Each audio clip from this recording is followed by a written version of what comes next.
Hello, everyone, and welcome to Out of Nowhere. Well, my guest today is Mercedes. I think it's Lucky Benedict. Yeah, I think it's about a year. It was 2024 last time you were on the show. She's yeah, known for her paranormal and supernatural life. Her work as a cranial sacred TMJ therapist and a remote view frequency healer. She always, she's also a media producer, and her production company is a Beautiful Spirit Productions, where she produces her music, videos, documentaries.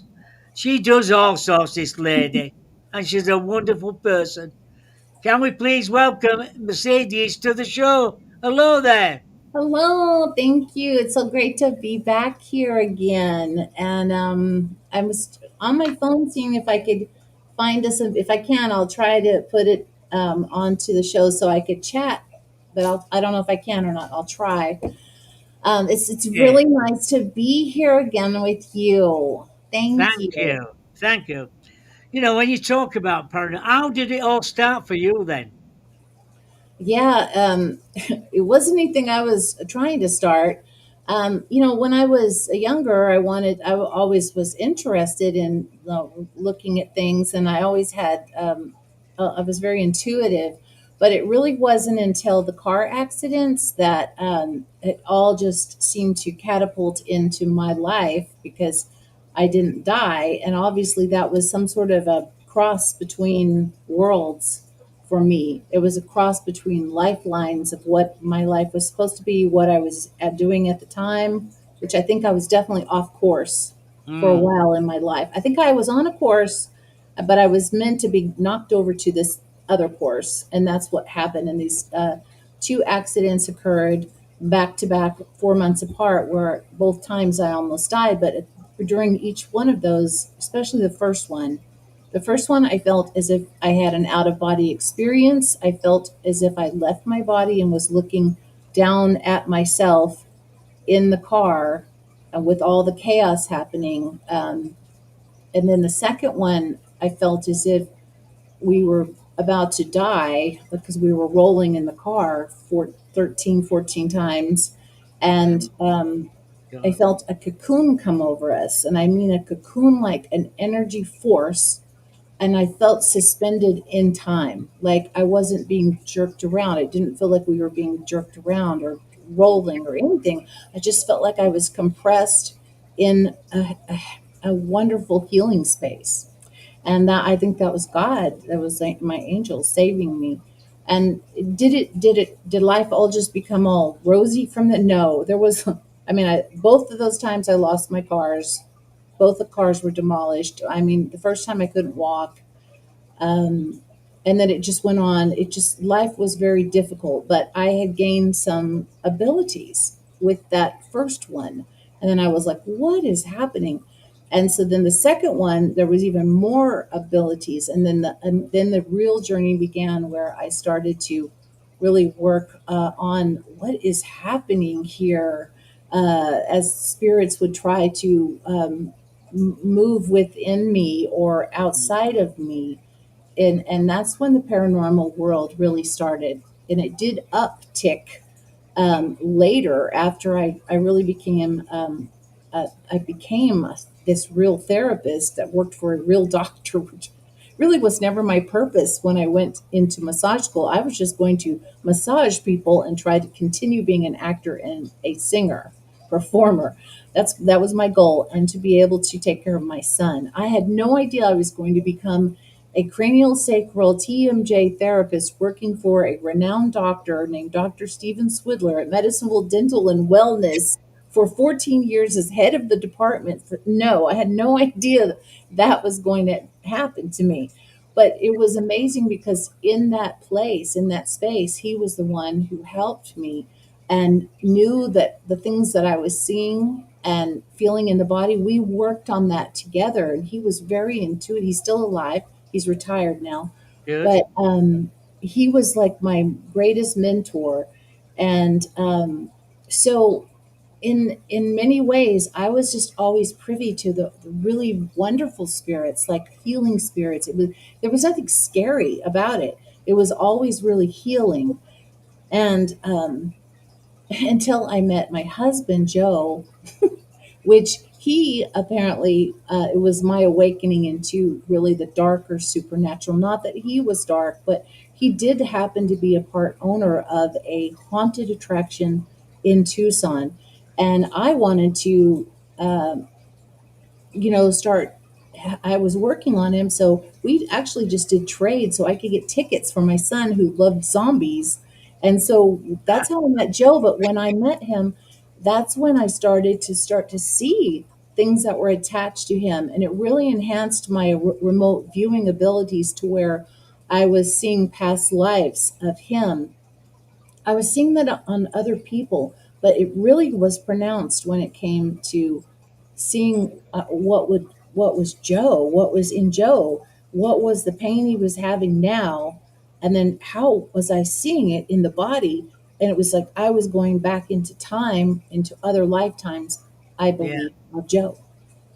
I suppose that then it was just like being stuck in a time warp Yeah, yeah. I when really that was believe. happening. Yeah, I believe that we have our bodies have codes in them from when if we were in another life or whatever, even if it was this lifetime, and you have an injury that, say, for instance, a person is in a car accident when they're 13 years old.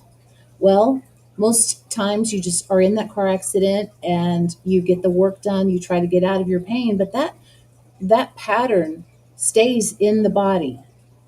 It's different than the pattern that was there before. And so there is almost like an energy stamp of a pattern that is in the body. And it became my job, and still is my job, to find that pattern and to release that pattern, release that pain. And I know it's bizarre, most people don't understand it, but that's what happened. And that's part of my journey. And that I'm actually teaching, Bob, I'm actually teaching now.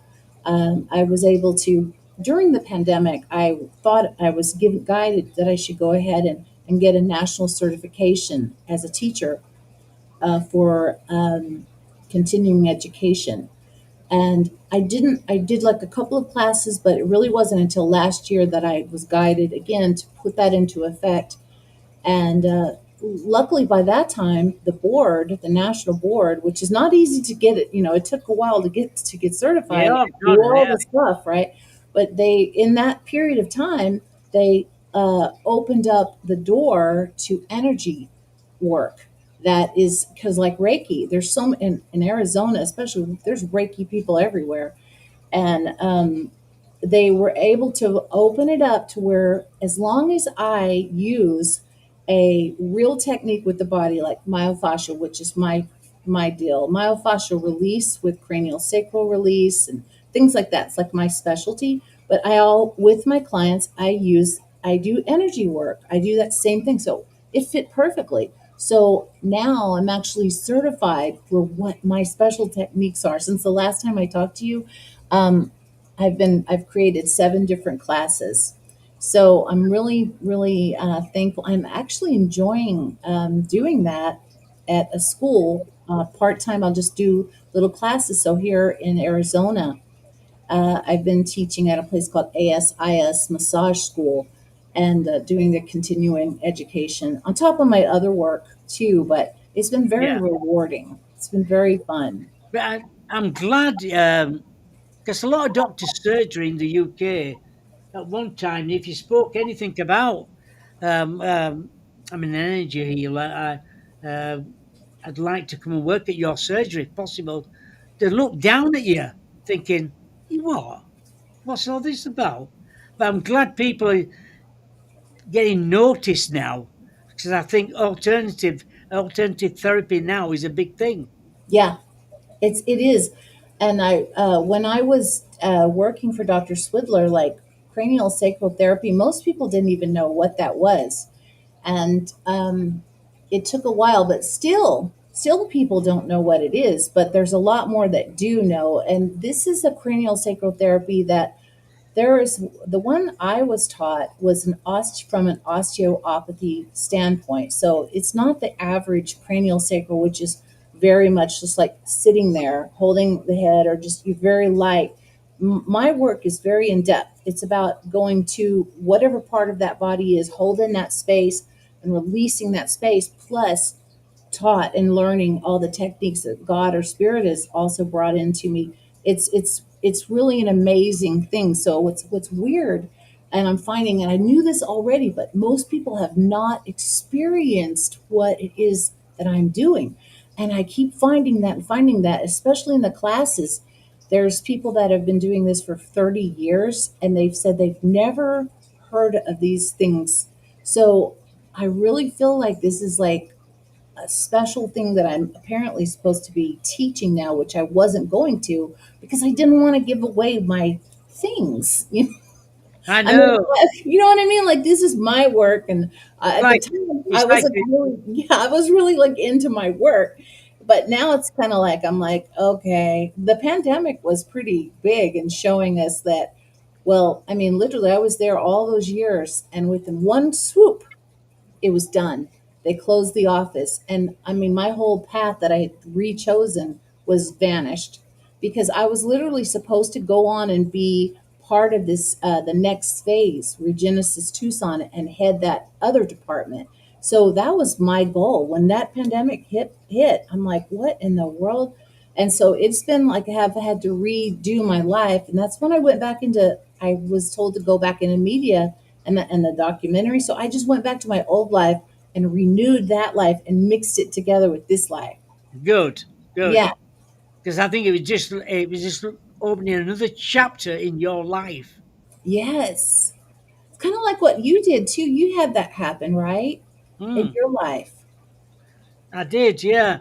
And I think it's amazing when they just guide you down a different path sometimes, and Yeah. that path is for you only. Right. That's And exactly it. yeah, and it'll open up to many other avenues in your life. You start with one energy healing, and then you find something a little bit different, but it's going to work with the other healing, and then you'll find something else will come out of it, and that's what you've been doing, and I'm glad you have been doing that. Yeah. I think that's now recently, well, last year, I guess it's last year. Well, and really, last year I finished the documentary Shadows of the Desert, but that was a real encompassing thing to really be the one that had to do this documentary about the spirits here on the land. And that was really the important thing for me was to share their story, not just my story, but their story. Because if I don't, it'll be covered up just like it was always covered up. What happened to these Native Americans and all the dead people that are here that have they've just been like lost or forgotten. And so it was my turn or my quest to bring that to life. And so I will say that that documentary, we've talked about it before. Well, it did get picked up, and it got picked up with worldwide multimedia, and so it's in a form of working on distribution right now, which I'm hoping it'll be distributed out this by the end of the year or early next year. Apparently, it's a very long process that they have to do, and there's other people that are having their films distributed. So I'm really excited about that. But I went right away into writing Through the Veil again because I'm Hmm. like told, I'm like given that note you're supposed to write. So I'm like, okay, we'll write a new. I mean, wasn't planning on writing a book, but that book has come out now, and I absolutely really thankful that I have written it because I was able to share all of these things and talk about what happened. And then we did the other one. I was told right after I wrote that one to do the prayer and fasting and a better you through prayer and fasting. And that's the book where I really feel like Spirit and God is letting me have that chance to share some of these things that have helped me to get to this point where I am creating things that are manifesting. And how many years do we go that we wish and like how do we create things? How do we manifest things? How does this work? And I think that right now I'm like at a point like I know what is working. I know it worked for me. So that's what I think having these new books out is really my way to be able to share that. Tell us a little bit about, is paranormal real then? Because a lot of people say it's a load of rubbish, is that? Oh yeah, yeah, it's definitely real. I mean, would I have thought that? Would I have understood that before without having to go through this? What we went through, I think everything I've had to go through has been the unveiling of the different levels. But from all of my research, not just on myself, but I've asked people. I had to go and do the research for the documentary to see who had experienced what we had experienced at our own property. And I found all kinds of people that had not known about my life or what it was happening, had not seen the Dead Files episode that we were on, and their sightings were mirroring our sightings. And we were able to get several of those people onto the show. So Hmm. yes, I think that some land will, and these are people that wouldn't normally have believed that would were to be true. I mean, but when you are on your land, let's say or in your house, and all of a sudden there's cigar smoke, let's just say something as subtle as that. Cigar smoke is in your house and nobody smokes. Yes. Like, and then there's no, and we're out in the middle of nowhere, right? So there's no people here that are smoking. There's no one in, but was cigar smoke, or all of a sudden you're hearing children singing out loud. These are the good things, okay? These aren't, I'm not, but like children just right in your, like 4 feet away are singing or talking or knocking. And you're like, okay, that, or stomping feet like boots, like an army of men walking through the living room or the kitchen, and there's nobody there. One time I have it, I don't think I was filming it, but I talked about it with Brent Thomas, who was on your show. Oh yeah, And, Brett.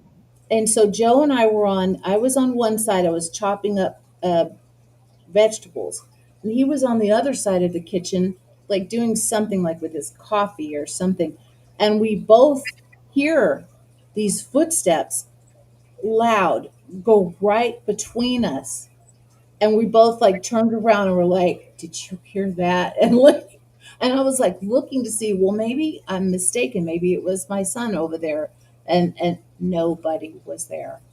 I mean, that's what I can say to the people that don't know what paranormal is, or maybe you've just never experienced it. Hmm. But that's what happens to people that weren't, we weren't planning on this. I There are, know.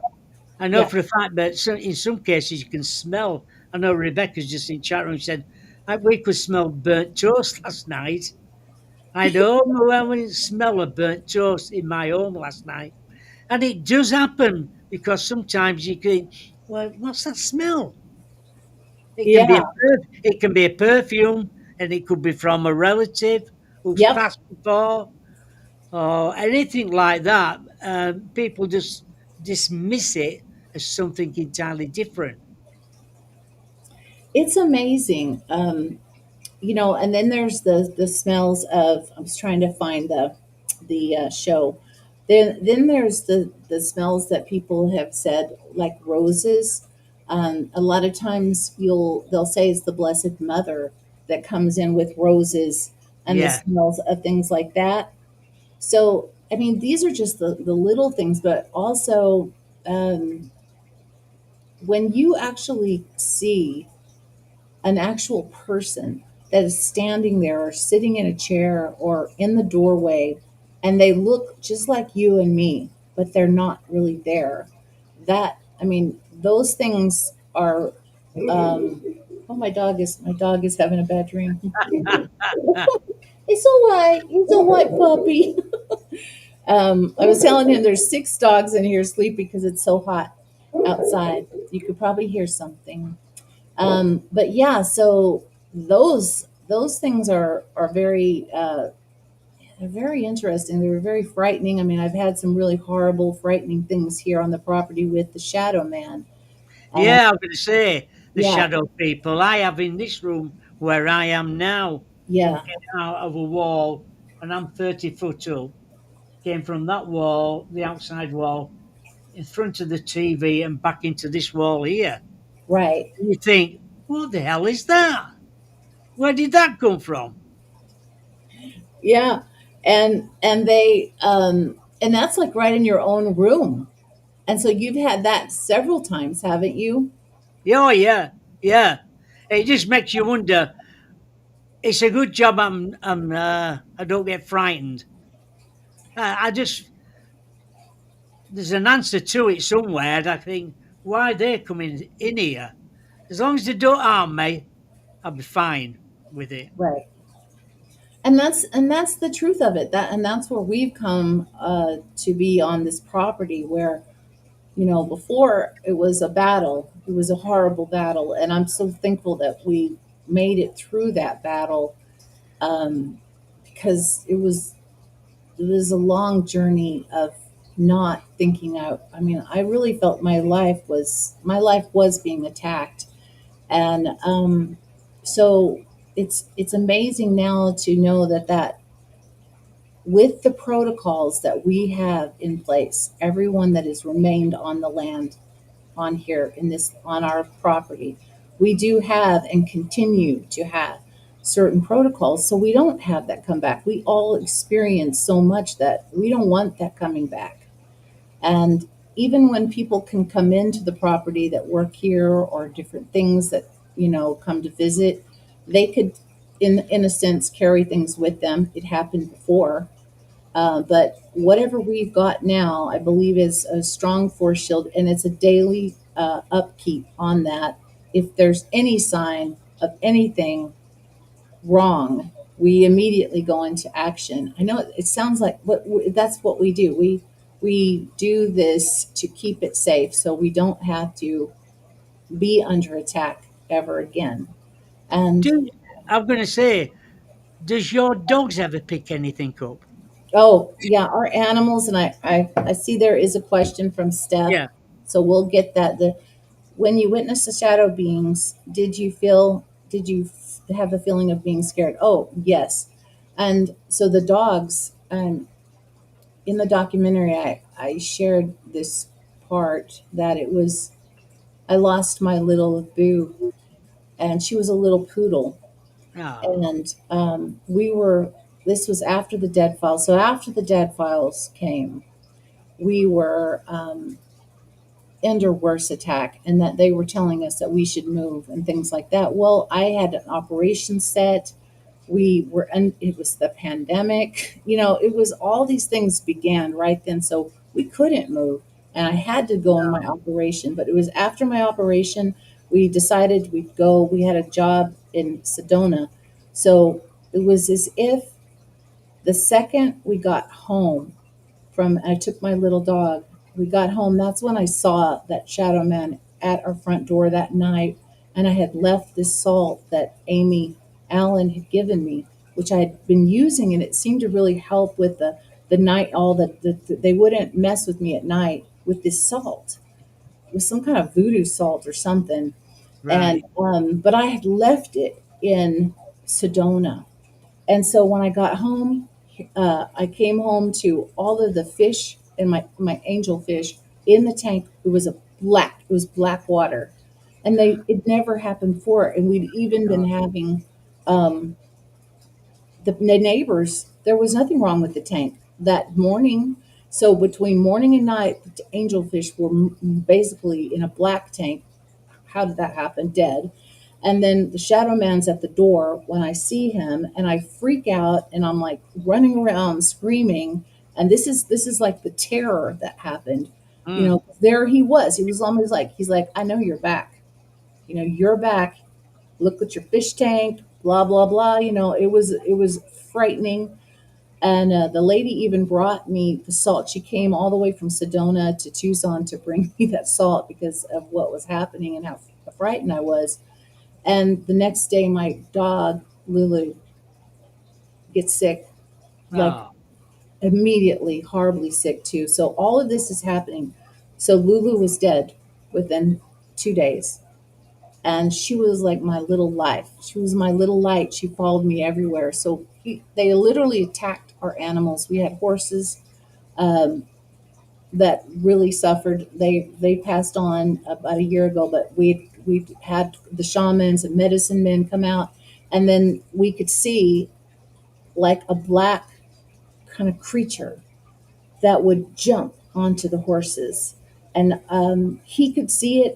He could feel it. I could see it. And so he came out. He saw that I had made a post on Facebook about the horses. I'm like, something about my horse is sick. And so he messaged me. He goes, Mercedes, I'll be right out there. He was a medicine man. oh, right. Right. So he saw my post, thank you, God, and then came out, and the horse was like literally, he was fine 1 minute and then down. And so there was this black stuff on him. And he came out and did his cleansing. Boom, horse was fine. Absolutely went back to normal. That's how, I mean, how can you explain that? You cannot explain that. No, you There was can't. another time with the dogs where Joe and I were doing a prayer together because we felt like something was in the house. So we had come together and we were doing a prayer, and we weren't paying attention that I think, was it Lulu? It was Lulu then too, I believe. No, it was Ellie. So this was another little dog named Ellie that we had.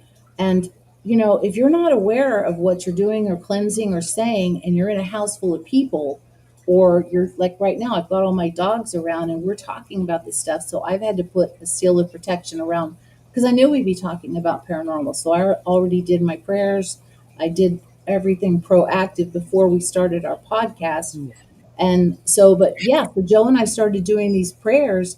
And the next thing you know, we finished the prayer, which is weird, and the dog had a seizure instantly. And so we're like, Oh, my oh God. my God. So we were over there, and then we got others. So she was all right from that one. But I mean, it's like, how can you not say that didn't have was that a coincidence?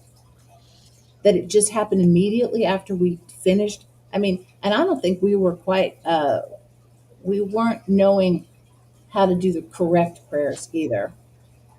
I don't think we had the correct prayers down. I think there's protocols that we can put in place that are Yes. proper words.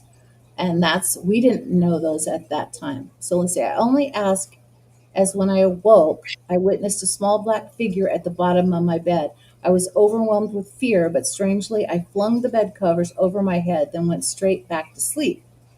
So yeah. So obviously, you're a seer and you can see things, which Mm, I think the more that we are able to see, or the more that we open ourselves up to things, or even the more that we bring in the light and cleanse ourselves, the more we see. And that's even the book I wrote recently with about prayer and fasting, A Better You Through Prayer and Fasting. That is how I have really become clearer. And if I have a job to do or work on somebody, or I know that I'm in a battle situation or under stress, I always use prayer and fasting because that is our way to get God with us and clear. And then the more we do it, the more clearer we see. Do you find that too to be yeah, I true? do. Yeah. What about sleep, Polaris? Is that ever happened to you then? Oh, that was weird.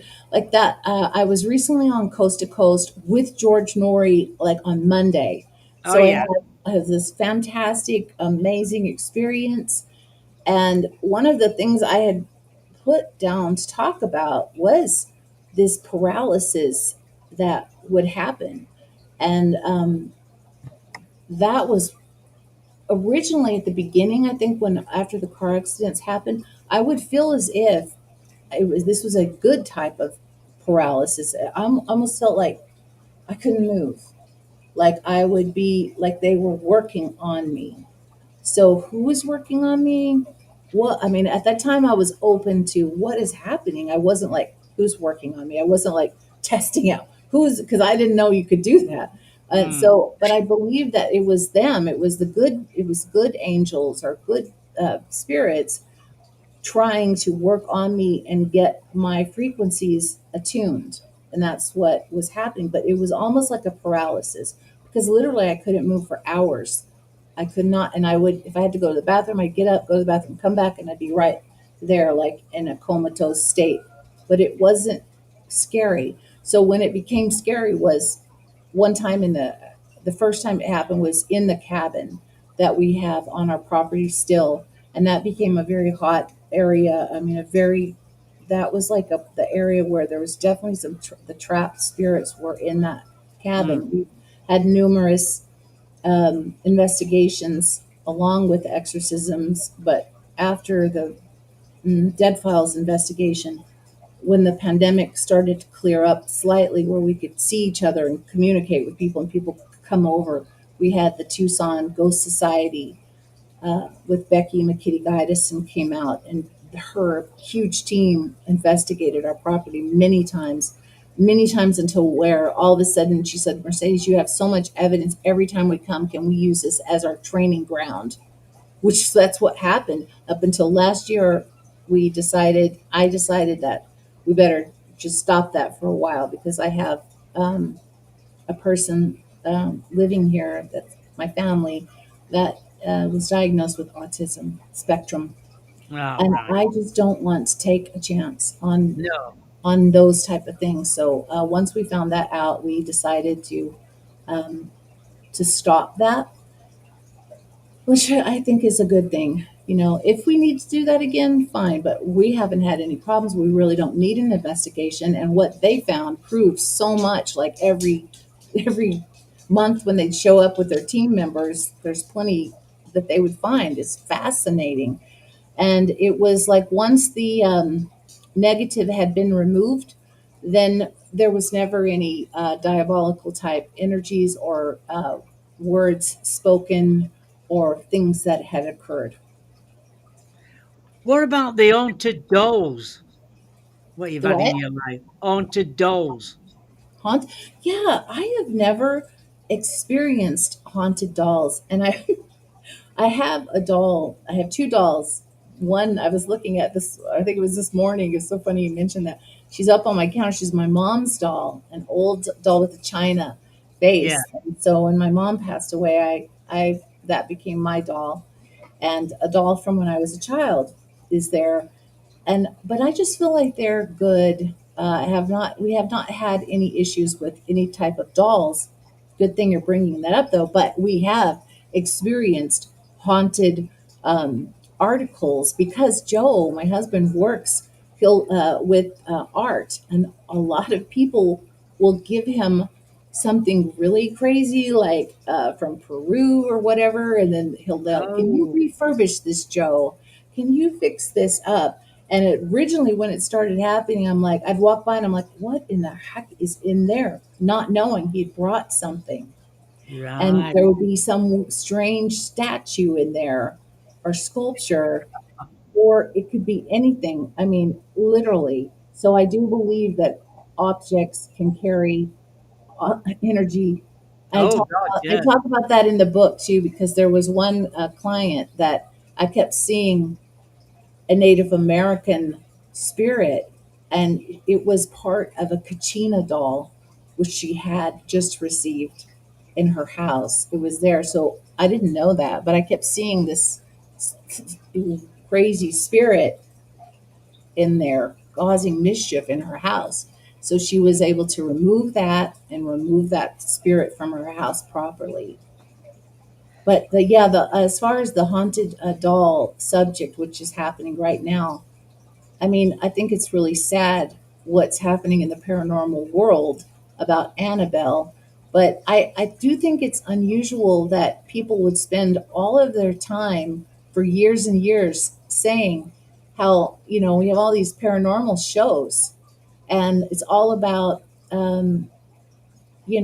ghosts and spirits and haunted items. There's a haunted collector.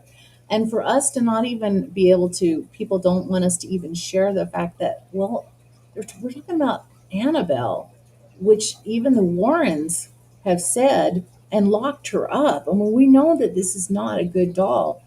And so that's all I really, we should probably say, because we don't want to get like, oh, they're saying it's Annabelle. I'm just saying, well, why can't we wait? Maybe we should just see what happens, or as time goes by. Yes. But why do we want to condemn people just because they're saying, well, it is a haunted doll that has murdered people in the before. So, I mean, I don't know. I mean, I bless that man's heart and his family. That's all I got to say. I just feel terrible for the whatever. I don't even know what happened. Let's see. Lovely to see you, Mercedes. Do you think these shadow beings could be aliens? I think that it's a big combination. Don't you, Bob? I mean, like, I think that a lot of them work in tandem. And then the more research I do, the more people I talk to, and especially from this land, because that's part of the documentary, is how there are objects in the sky or beings that have been seen or things that have happened on this property. Why is that? Like, what I think we talked about this with your area, Bob, before, because it's almost like you're in a circle of an area that has a deep concentration of energy. And I believe that they will work through those energies, especially if there's water around.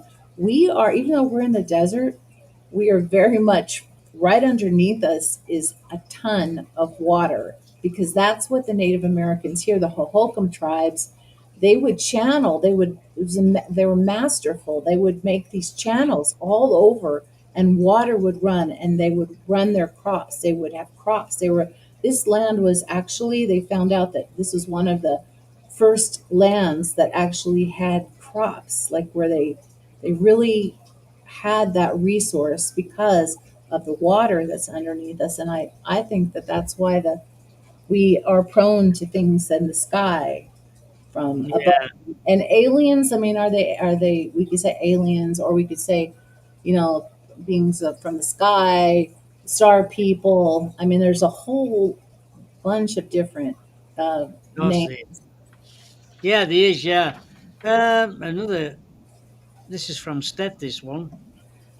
Thank you for the questions.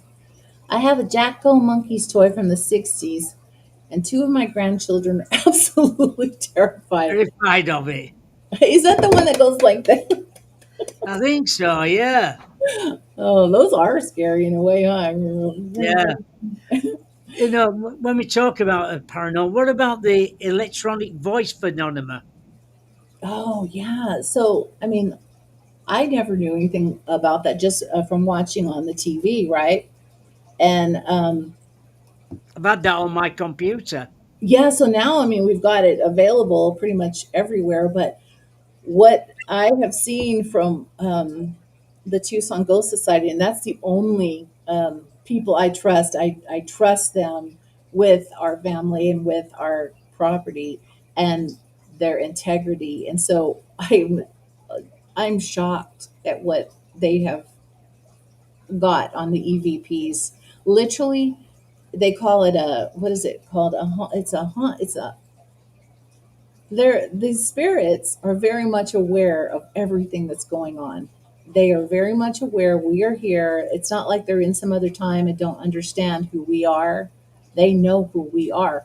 The words that have been spoken, like one time, I guess the funny thing was is we had gotten a puppy, my little Eli. And if you're on Facebook or YouTube, you'll see Eli. I do little videos because he loves to sing, and I love to sing, and he sings with me. Ah, So he's my singing pup. He's the only dog that I've ever had that does that.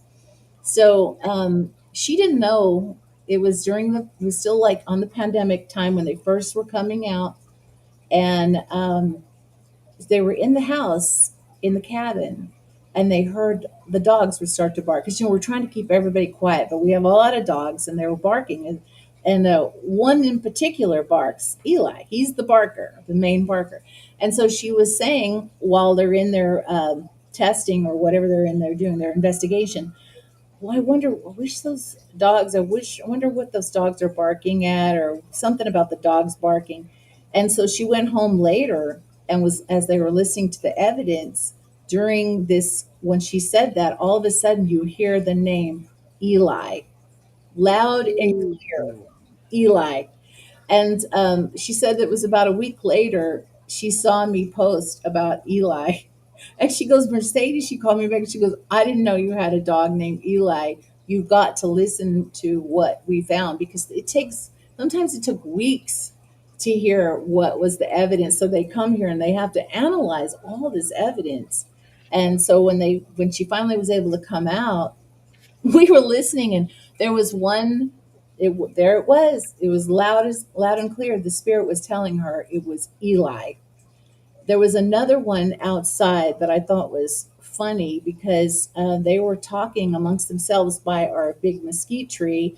That's where we also have our desert tortoise, Benny. And so it's at night, right? They were out. It was nighttime, investigating, and have their cameras and their sound on. And so while they were there talking, they did not hear it when they were there. But when they went home to listen, clear as day, you hear an older gentleman saying, "Shh, be quiet." Ah, And they didn't, I mean, they did not know he was there. So now every time I go out to the tree, because I'm out there all the time, I'm like, hello, because I don't know if I've seen that particular spirit or not. But I mean, can you bet? So it's very much, they very much know what we're doing, and we're being oh, watched all the time. definitely do. We have a Yeah, doll in the house from the Victorian era, and we've seen her move her leg. Our doll is over 150 years old. Yeah, so I mean, like, it's serious. And the one thing is, okay, the deal is like, if it could be just a wonderful spirit, right? It could be a happy spirit. But if you have things that are happening in your life that are bad, and some terrible things are happening, or a string of events are occurring that you're like, what's going on here? Something is going on. Yeah, like the cats won't go near the doll.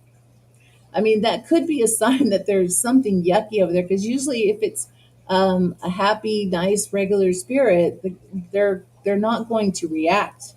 But if something is causing that, it could be a reaction. So, yeah. exactly. I know for about that electronic voice phenomenon. I was doing a show with Andrew Collins. I don't know if I told you this last time or not. About 20 minutes in the show, I didn't realize. And Andrew was talking about interdimensional things. And a voice came through and said, explain it really loud in electronic voice. So after the show, Susan says to me, did you hear any voice? I went, no. She said, I did. She said, I'll get Jennifer to enhance the sound quality and I'll get back to you. And it was. And it said, explain it. Anyway, I had somebody look into it, um, who's got a studio and everything. And he said, it's not coming from the radio show itself. It's not coming from Andrew's end. It's coming from where you are sat, Bob, in your room. That voice is coming from where you are. I don't know. It's still one of those things where it's like, wow. I mean, to me, it's amazing, really. And so I do believe that there is interdimensional travel. I mean, I on the remote viewing part, that is what I believe happens to me. Like, I am traveling somewhere, and I feel that. And I've seen, even in the house, many times, where people, spirits, are walking on one level, like say they're walking right here, but right under the bottom, underneath, they're walking crossways, lines of people moving together in a line, and they're walking Hmm. places. Well, So, I I mean, was, I think they're going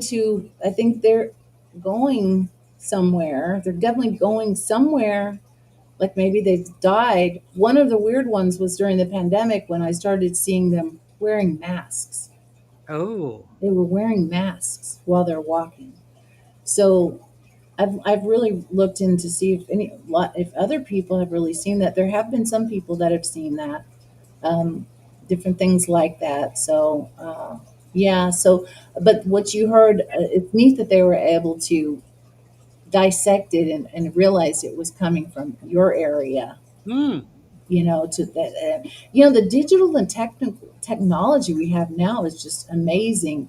It's so much so amazing that now we also know that they can, create what looks like an alien, create what looks like a ghost, Oh, yes. create, Now, yes. So now we're like, well, how can you really Place what is trust real and what anything? is not real.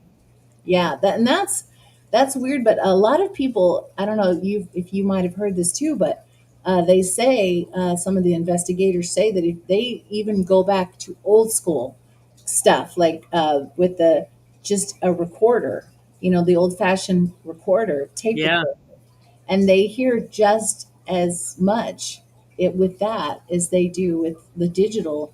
So I think it's interesting. I think if the spirit wants to communicate in that way, they will find a way. And the moving doll, that was one of the things that they caught in the house. In the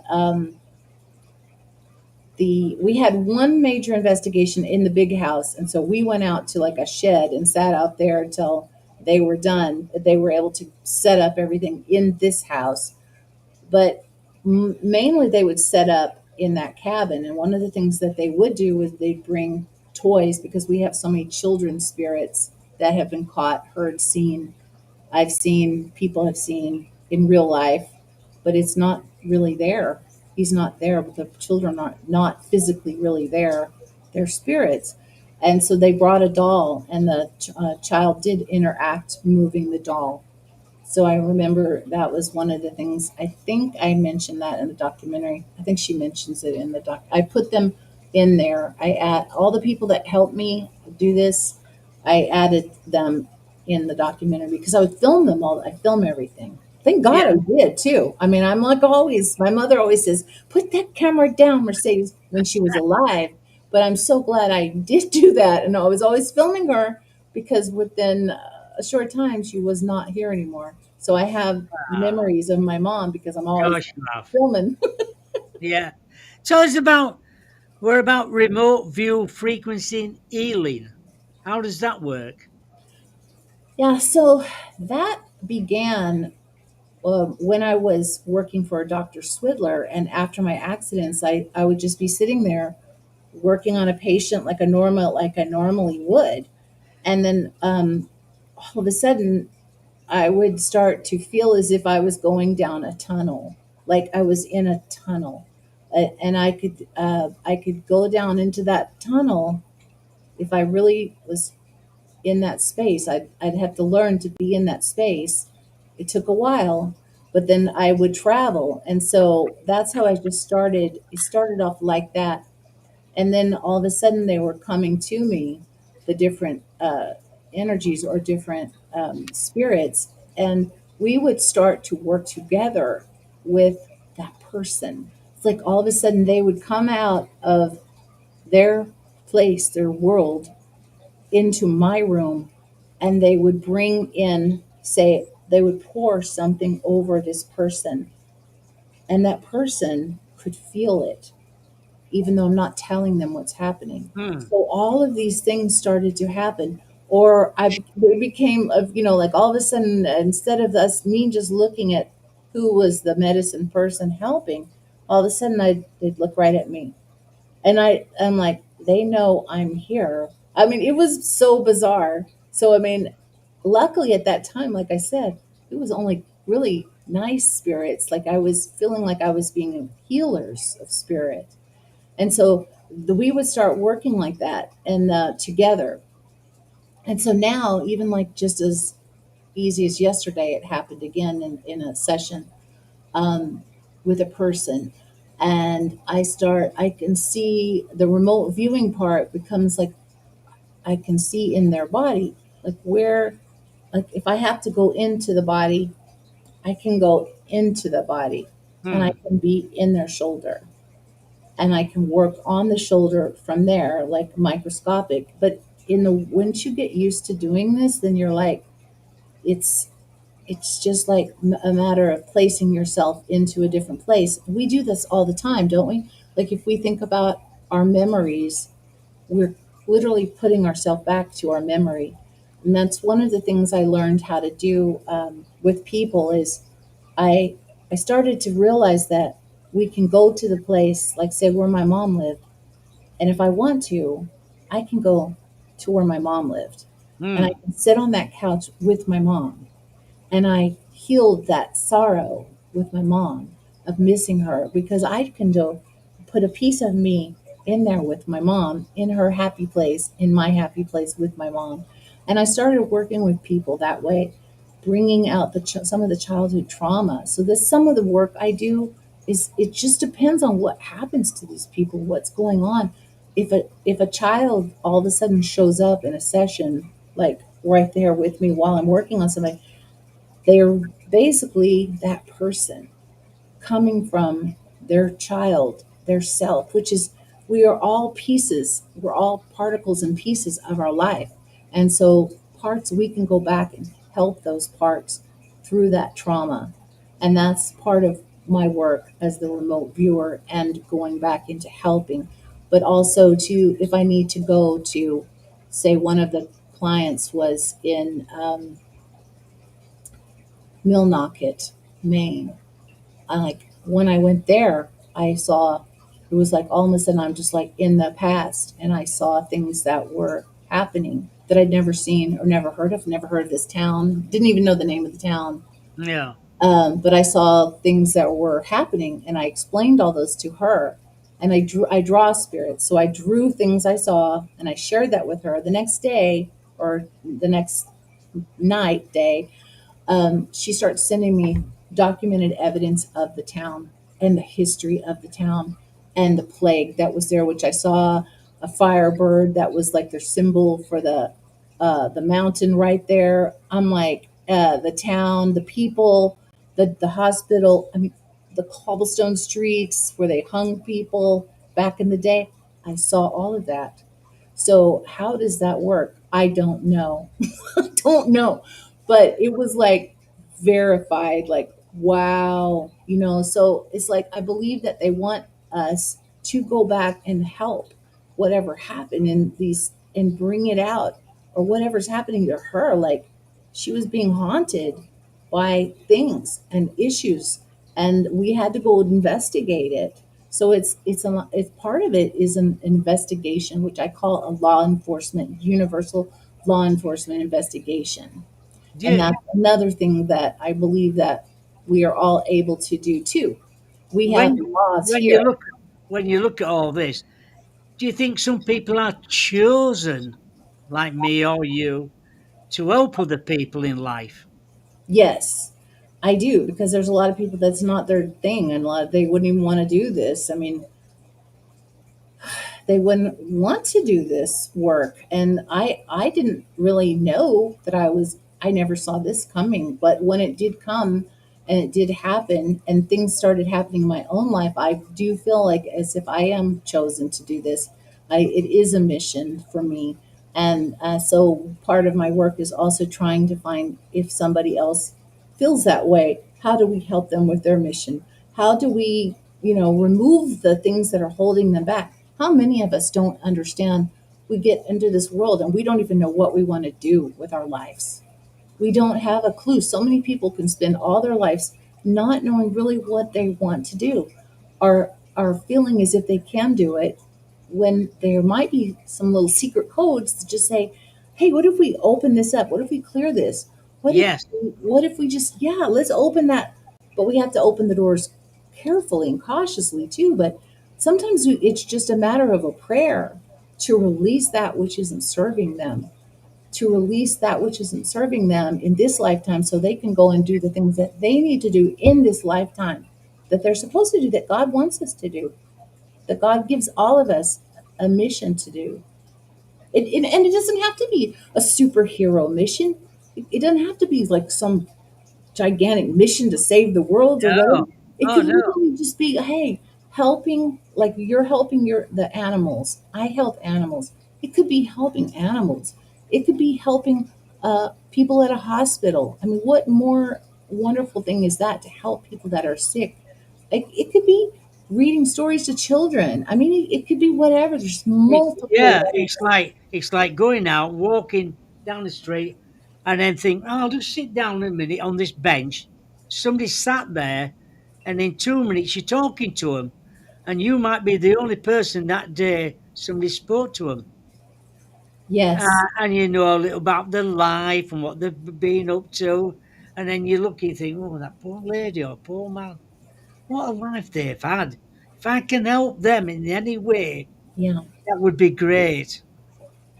And see, I mean, think how much you touched on that person's life every time you do that, or that animal. And I just think that's really, I think that's really the main thing, that in the whole rule of the world, it's how we reach out and make a difference in the simple things in everybody's life. I really, saying a prayer for people, a lot of times you'll see them, oh, they're just saying prayers. Well, I mean, one intention of a prayer, good or bad, bad intention, good intention, it shoots across time and space. It explodes into a prayer of joy for that person, or a prayer of healing. Every single prayer counts. You put more than one prayer together, you can move mountains. You really can. I've seen it happen. I've seen it happen in my life. Exactly. Where, coming to the end of the show, where can people find you and where can people get your book and talk about your documentaries and all that business and your So music? under my name, Mercedes Lucky Benedict. You can .com. You can find my website, and you can, once you put in that official name, all kinds of things pull up.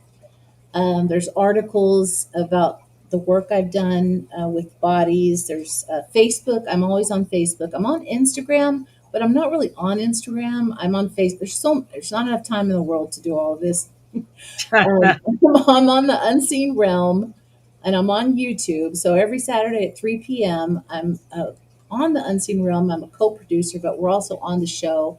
It's an incredible show. If you have questions like the questions that are here coming in, we'll answer, the incredible panel will answer these questions. I love being a part of this show with Archbishop Ronald Fell Enright, and there's Bishop Joshua Sparks. Bishop Joshua Sparks is also co-host with me on the new show I do, which is called Explaining the Unexplainable, which I love. I'm not doing the Mercedes Lucky Benedict show. I decided I really wanted to work with Bishop Joshua. And so he and I hit it off and put this thing together. I love doing that because we get to talk about all this kind of stuff. And so that's something that's every Tuesday at 7 p.m. Pacific Standard Time here in the US.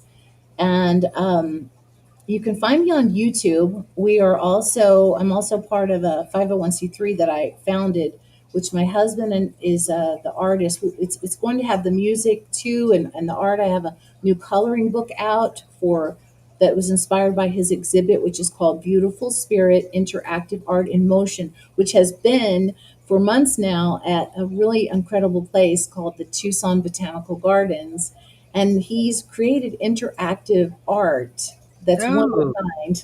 Yeah, it's amazing because it's my dream to help the animals, right? Well, these are all, one is a hawk, one is a butterfly, one is a dragonfly, and so they move, and children and families can come together, because we saw what happened with the pandemic. We wanted to put something together oh that yeah. will be for families, and so that's there. And we just found out that it's now, after August 31st, it's going to move to another incredible place here called the Desert Museum, which is very worldwide. People come to these two places, so it will be there through the fall.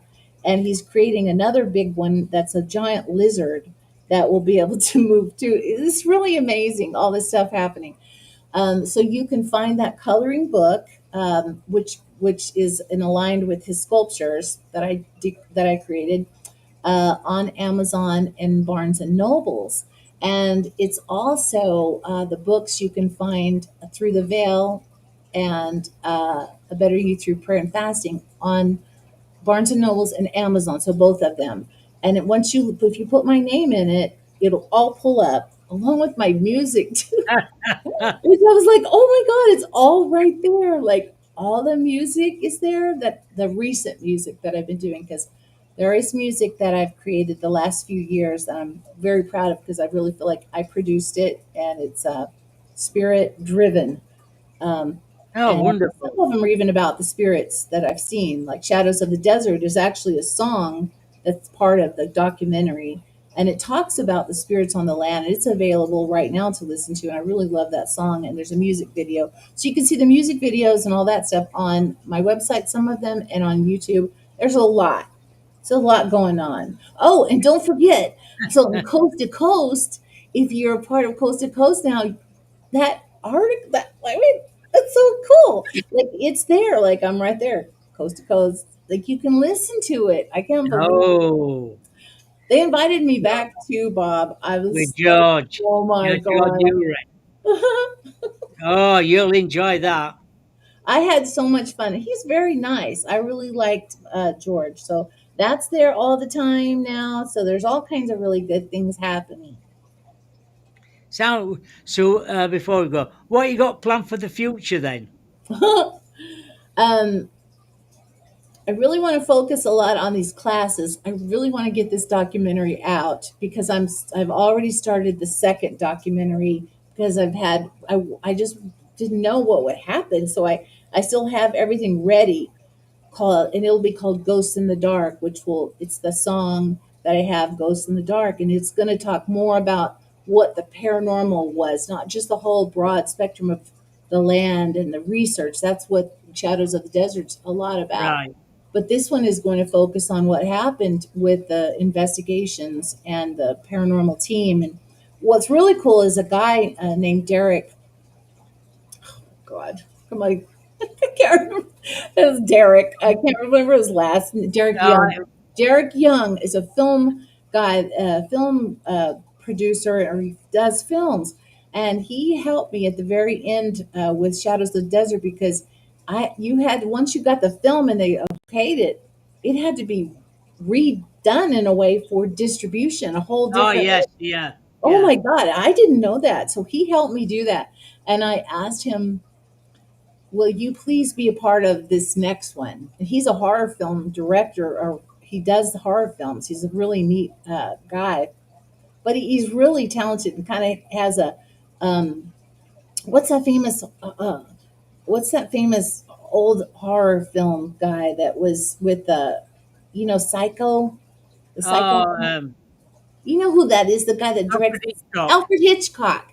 So he really loves Alfred Hitchcock, but kind of style. Not that I don't know if that'll be part of Ghosts of the Dark, but he is Right. kind of like that way, old school. So he Yes. will help me with creating and putting it together, which I think is going to come out really good with an extra team member.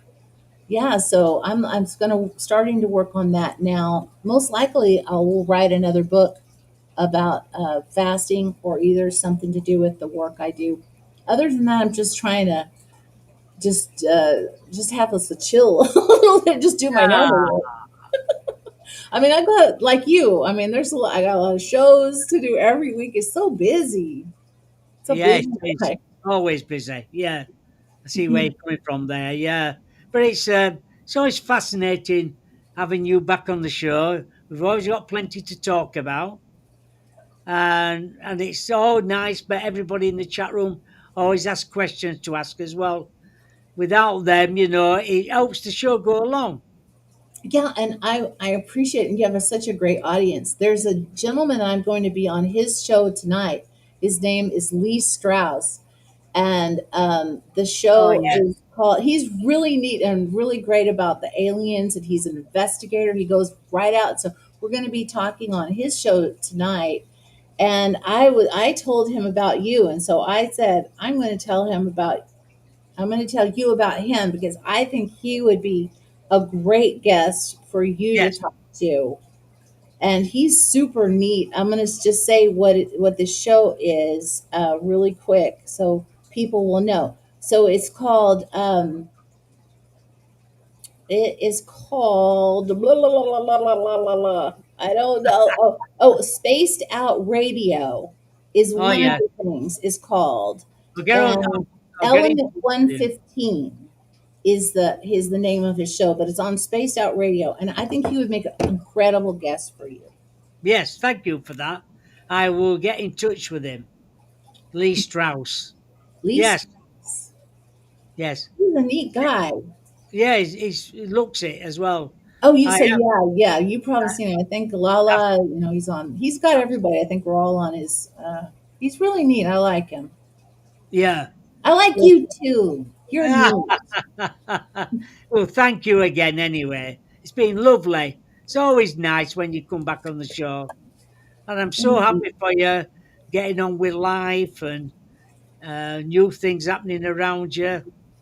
There's more to come for you as well. So more projects for you in the future. Yeah, it's fun. It's fun to do the things that you're supposed to do. And even though you have to wait, sometimes you have to wait a long time and you have to work hard, or you have to just wait till the timing hits, and then the timing hits, and then you just do. That's kind of what it's very, very interesting how it's worked out. It does, yes, And I'm still exactly. alive. I'm still kicking. Same here. Well, thank you again.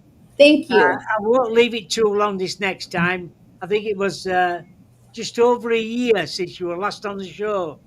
Yeah, it was fun then too. I always love coming on here. Thank you very much.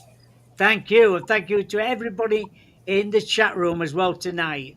Thank you Yes. again. Good night and God bless. Good night. God bless.